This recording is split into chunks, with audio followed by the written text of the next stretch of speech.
Welcome back to the channel. இன்னைக்கு நம்ம மகாநதி எபிசோட்ல வேற லெவலில் போச்சுங்க. நேற்று நான் சொன்ன மாதிரி நம்ம வெண்ணிலாவும் கண்ணு முழிச்சிட்டாங்க. இதுக்கப்புறம் நம்ம காவேரியோட ஃபுல் ஃபோக்கஸ் பார்த்தீங்கன்னா விஜய் மேலே மட்டும்தான். விஜய் எப்படியாச்சும் ஜெயிலேருந்து கொண்டு வரணும். ஏன்னா ஒரு தப்பே பண்ணாத ஒரு ஆளை இப்படி போய் வச்சிருக்கீங்களே, அதுவும் ஏன் விஜய் இப்படி பண்ணி வச்சிருக்கேன்ற மாதிரி காவேரி ரொம்பவுமே சோகமாக இருக்காங்க.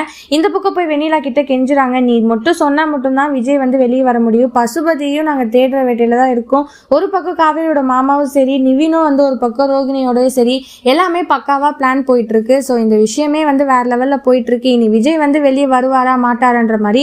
ஆனா வெண்ணிலா என்னதான் இந்த மாதிரி ஒரு இன்சிடென்ட் நடந்ததுக்கு அப்புறமும் விஜய் தான் வேணும்ன்ற மாதிரி ஸ்ட்ராங்கா ஒரு மைண்ட் செட்டோட காட்டுறாங்க. ஸோ நம்ம பசுபதியும் இவ கண்ணை முடிச்சுட்டா, நம்ம தானே தள்ளி விட்டோம் அப்படின்ற விஷயம் தெரிஞ்சிருச்சுன்னா நம்ம போலீஸ் கிட்ட மாட்டினா பெரிய பிரச்சனை ஆகுன்றதுனால இனி நம்ம வெண்ணிலாவையே நம்ம எல்லாரும் ஏதாச்சும் பண்ணிடலாம், கொலை பண்ணிடலான்ற மாதிரி ஆளுங்களை அனுப்புற ஒரு பிளான் ஒரு பக்கம் போயிட்டு இருக்கு.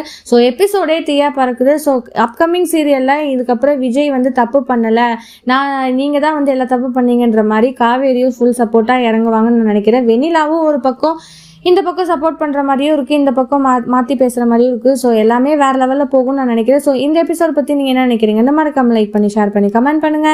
அப்படியே சப்ஸ்கிரைப் பண்ணிடுங்க. பாய் பாய்.